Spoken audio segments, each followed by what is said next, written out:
Bonjour à tous, nous sommes aujourd'hui le 28 novembre 2025. Ce mois-ci, on assiste à une consolidation des marchés émergents, notamment ceux d'Asie du Nord, qui perdent environ 5%. Sur la période, ils sous-performent les marchés développés, notamment les bourses européennes. En Asie, on notera la baisse des fabricants de semi-conducteurs en Corée et à Taïwan. Ces sociétés continuent de voir leurs prévisions bénéficiaires révisées à la hausse. Cependant, la tentation de prendre des profits a été plus forte.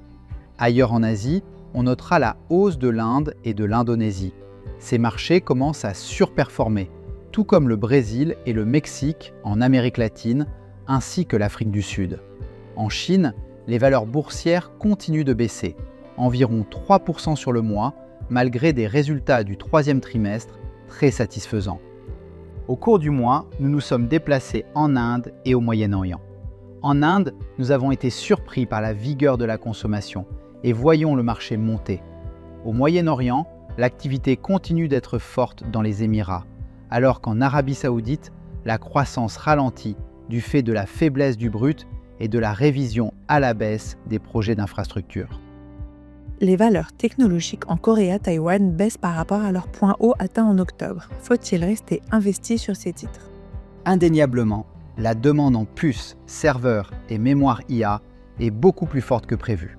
Par ailleurs, les capacités de production sont limitées en Asie, ce qui fait monter les prix. Face à cette situation, les analystes ne cessent de réviser leurs prévisions bénéficiaires à la hausse et parlent désormais de super-cycle dans le secteur. Du fait de ces révisions haussières, les valorisations montent moins que les cours de bourse et chacun s'accorde à dire que le potentiel est encore important.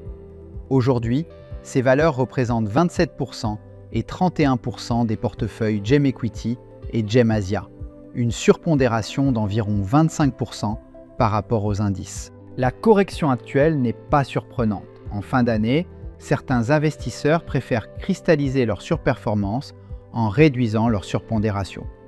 Bien que toujours prudents, nous ne sommes pas très inquiets pour ce secteur. De fait, nous avons rencontré début novembre TSMC et SK hynix. Les deux sociétés emblématiques estiment que les dépenses d'investissement ne devraient pas trop augmenter en 2026. Aussi, la situation offre-demande devrait rester favorable jusqu'en 2027. Les actions chinoises continuent leur consolidation en novembre. Que doit-on en penser désormais ? Après les fortes hausses d'août et de septembre, les titres chinois, notamment dans la technologie, corrigent d'environ 15%. Malgré de bons résultats au troisième trimestre, les titres chinois ont été vendus jusqu'à un niveau qui nous apparaît comme très attrayant au regard des résultats financiers. Dans une certaine mesure, les investisseurs s'inquiètent des récents chiffres économiques décevants. Au vu de la forte contribution des exportations à la croissance chinoise, il semble que Pékin n'ait pas besoin de mesures fiscales fortes en cette fin d'année pour atteindre l'objectif des 5% de croissance réelle. Cependant, la contribution des exportations pourrait ralentir en 2026, ce qui pousserait Pékin à stimuler la demande interne au cours du premier semestre 2026. Dans ce contexte, nous restons positifs à l'égard des valeurs chinoises. Dans ce contexte, comment positionnez-vous les fonds Gemway ? Nos portefeuilles continuent de favoriser les marchés d'Asie du Nord. Les valeurs technologiques coréennes et taïwanaises constituent 27% de GEM Equity et 31% de GEM Asia. Nos valeurs clés restent Samsung Electronics et SK hynix en Corée, TSMC, On-I et Delta à Taïwan. Les actions chinoises, cotées indifféremment à Hong Kong, Shanghai ou Shenzhen, comptent pour 32% de GEM Equity et 36% de GEM Asia. Nous y favorisons les leaders de l'IA chinoise tels que Tencent et Alibaba, ainsi que des valeurs industrielles comme CATL et Innovance. Nous sommes tentés d'augmenter notre pondération après la baisse des 2 derniers mois. L'Inde, qui sous-performe depuis près d'un an, est désormais surpondérée dans nos portefeuilles. Nous attendons une meilleure performance relative dans les 12 prochains mois. En Amérique latine, nous restons surpondérés au Mexique et au Brésil. En conclusion, les marchés émergents surperforment cette année. Pensez-vous que cela peut continuer en 2026 ?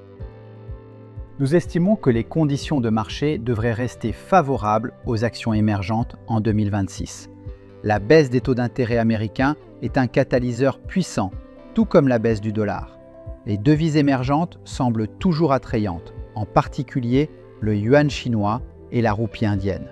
Au niveau micro, les résultats des entreprises sont plutôt satisfaisants, notamment dans les secteurs de croissance. Nous vous remercions sincèrement pour votre confiance, votre fidélité et pour l'intérêt que vous manifestez envers les actifs émergents.